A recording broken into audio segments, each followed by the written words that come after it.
Hey everybody, welcome to the intersection of sports and marketing. I'm Cristiano. This is a super special edition of OUTOFSCOPE, episode number 30. Live here in Utah at Outdoor Retailer, where over 1,600 sports brands are together under one roof, talking about sports, talking about branding, talking about marketing, talking about retail, and everything in between. And I spent some time talking to Chris Ritchie over at Thule about how they expanded the brand line and overcame a lot of challenges and absolutely crushed it. All you marketers out there need to listen to this. Sports marketing expert Cristiano. Cristiano. Marketers and advertisers and brands always have to keep in mind, you have to play to the state of your audience. Endurance sports athletes are absolutely fanatics. Having a Facebook page doesn't get you any business, but doing it right can be quite effective. Chris Ritchie, PR and Communications Manager at Thule. Nice to see you. Yeah, man, you too. Thanks so much for doing this. Totally, yeah. On the fly at Outdoor Retailer. We're here, killing it. How's the show been going for you? It's been going good. It's been going good. Day 2 now. We've been getting a lot of good traffic, a lot of good interest. This pack wall, we've got 90 backpacks up here, 100 if you include the ones on display. Nice. So yeah, we're really excited. Really looking forward to seeing what's next to come. Yeah, the show's been pretty exciting. I've seen a lot of stuff here, and you guys have a pretty awesome, exciting booth, a lot of new stuff. And what we were talking about earlier is you were explaining to me that the packs and some other stuff that seems to be a bit newer to Thule, where you guys have a very long past in the racks and a bunch of other products that people are very familiar with. Yeah. But these products are a little less familiar. So tell me a little bit about that, and then we'll kind of get into the marketing side of it. Definitely, yeah. So we've all been carrying our skis with our cargo boxes from Thule and putting our bikes on our bike racks. We're not stopping at the trailhead. We're not stopping at the ski resort. With some of these packs, like the new technical backpacks and backcountry ski packs, we're taking you to the summit. So the journey continues. We've been taking the stuff you care about safely to these places, and we're not stopping there. So it's great to no longer wave goodbye to the adventure as from the parking lot. Now we can go all the way to the summit. That's awesome. Yeah. And what spurred on expanding the product line to take everybody from getting their equipment to the mountain and then also all the way up it? Yeah, it's all about protecting the things you care about. So with the cargo box, we're protecting the skis you care about. Right. With the backpacks, we're protecting the outside gear that you have, and even with our Active with Kids strollers, we're protecting the next generation of adventure enthusiasts. That's awesome. So it seems kind of like the natural progression of the brand. Definitely. That's awesome. And so, what has been the general reaction to the new product lines? Are customers that have known you for a long time, are they excited about it? Yeah, very excited. A lot of people are surprised and they're excited. I didn't know you guys made backpacks. It's something we hear a lot, but with one of our brands, Case Logic, we've been doing it for 30 years. So we've got the experience, we've got the designers who know what works and what doesn't, and these bags have been successful in just the first year. So that's awesome. And what have been some of the challenges of bringing on a whole new product line that people weren't aware that you made before or making now? What have been some of those challenges? To be honest, it's more just the education process. Right. It's getting people out of the mindset of just looking at us as a carrier and rack brand and more as an active lifestyle brand. Right. We're active across the board. With your little ones in the strollers to hiking on the trailhead. Awesome. And how have you approached telling that story and letting people know about the new product? How have you managed to tell the consumer that this exists? Here's why it's good. How are you getting that out there? To be honest, the shows like this, the Summer Outdoor Retailer Show, is a great way to do that, but we look at it from a consumer standpoint too. So we're going to consumer events that are, more geared towards active lifestyle, lifestyle type festivals, types of places where people may not know a ton about the Thule brand or may only know about those car racks. Right. So by going to events like that, we're able to bring them up to speed on all the other categories that we're not only new at, but doing well at. And what are some of the things, because a lot of brands will say, okay, well, we need to do, all these different marketing pushes in TV and print. You guys are very kind of consolidated on that, and you're very focused in on going to events, getting it in consumers' hands. What's the benefit of doing events like that, getting product in consumers' hands and talking to them on a one-on-one basis? What does that benefit for you? It's that word of mouth. That word of mouth traffic, getting the word from a person who is living that active lifestyle and passing it on to another person. I always say influence the influencer, the type of person that is skiing in the winter, biking in the summer, using our stroller with their kids. It's getting folks like that up to speed with our products and having them spread the word. Yeah. That's awesome. And you were telling me earlier as well that obviously Thule has a large history, people trust the brand. It seems to be very much story-based. You're telling that story on a one-to-one, in-person basis, showing them the products. Tell me about that. Tell me a little bit about the story. Tell me why that's important and how that's resonating with your consumer base. Yeah, the consumers, they get so excited with the new products.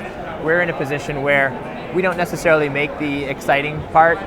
We make the knives, not the steak. They care about their $10,000 bike. They want to put it on something that's secure. It's been tested. It's easy to use. It has smart solutions. So being a part of the adventure, maybe not at the forefront, but we provide the tools to get you there. And how do you tell that story that you are the tools to get people there? How do you tell that story? Whether you're with a consumer one-on-one or they're just seeing your products or imagery, how do you tell that story? We tell it through compelling lifestyle images, through the activation at the consumer level. We work with other great brands and just being able to be in the big picture with everybody. A show like this at Summer Outdoor Retailer, everybody uses Thule. So being successful and having the right products with the right type of people, it just makes our life that much easier. Yeah, that's fantastic. And when you're in a environment now where marketing is so saturated, print saturated, TV saturated, even social is starting to become very saturated, and it's all over the place. Do you find that it's a benefit for a company like yours, it's outdoor driven, that has a very passionate consumer, to kind of not totally ignore it, but put that aside a bit and really focus in on that one-to-one communication and telling the story? Yeah, it's incredibly important. And with our products, because we're on vehicles, we have billboards going up and down our highways every single day, and it's not out of the ordinary to pull up to a trailhead and just see Thule racks on all the cars. So we're very fortunate in that sense of it. But it's a never-ending process. That's awesome. And what do you think? Thule's been around for a long time, but what is it about the brand? If people are watching and are like, okay, that's great, you guys have kind of made it. Now you're expanding further into different verticals, but what is it that Thule has done to this point that has created that trust? Like, what's one or two things that you would say, like, this is why people trust us? We've been carrying the things they care about. We've been doing it safely. We've been doing it easy with easy to use solutions. But we at the end of the day, we carry what you care about. So we carry your bike, we carry your phone, your smartphone, and we carry your kids in a stroller. So it's that's really the most important part of our brand is doing it safely and doing it in style. And one of the things that I find is interesting, obviously, I've actually used some of your products, so I'm very familiar personally, because I'm a cyclist and everything like that. So I'm super familiar. How much of it is the quality of the product versus the imagery of the product? Because I think there's so many brands that are like, oh, let's make it look awesome and cool. You guys do that, you have that cool factor, but how much, or what's the balance of making it look cool versus creating quality products? What's the balance? It's almost all focused on quality. Right. We have a test center at our facility in Connecticut where we're putting everything through lab tests, we're putting it through life tests. We have a test vehicle where we're taking racks up and down roads. We're taking it. We're really putting everything through the trials before it even hits the market. So we put in all our efforts up front, getting everything ready for the consumer. Because at the end of the day, if the product's not safe, it's not going to be successful. Right. That's awesome. That's awesome. And before we wrap it up, what's one thing from a PR or marketing standpoint that we haven't talked about that you feel like has been very beneficial to the brand Thule?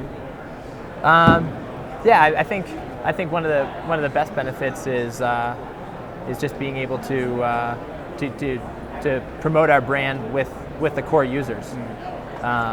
We could do a print advertisement, but at the same time, if we put the product in the right hands of an athlete or an enthusiast who's going to be visible, that's going to be much more valuable than just pumping things out with a spray as opposed to a dialed focused integration. And do you guys support and sponsor some athletes and even some cycling teams, don't you? We do, yeah. So actually, the Tour of Utah, quite a number of the teams will be using our racks on the vehicles, and then we've got athletes like Mateus Gerard, who's a ski base jumper, who just does amazing stuff. Amazing. Yeah. So insane. We're happy to be associated with folks like that because they're pushing the envelope and they're doing it in a way that promotes our product in a great light. And I asked this I know I said it was the last question before, but I asked this because we did a show a while back about promoting through sponsorship, like doing that, promoting it through sponsoring a cycling team, putting your product out there.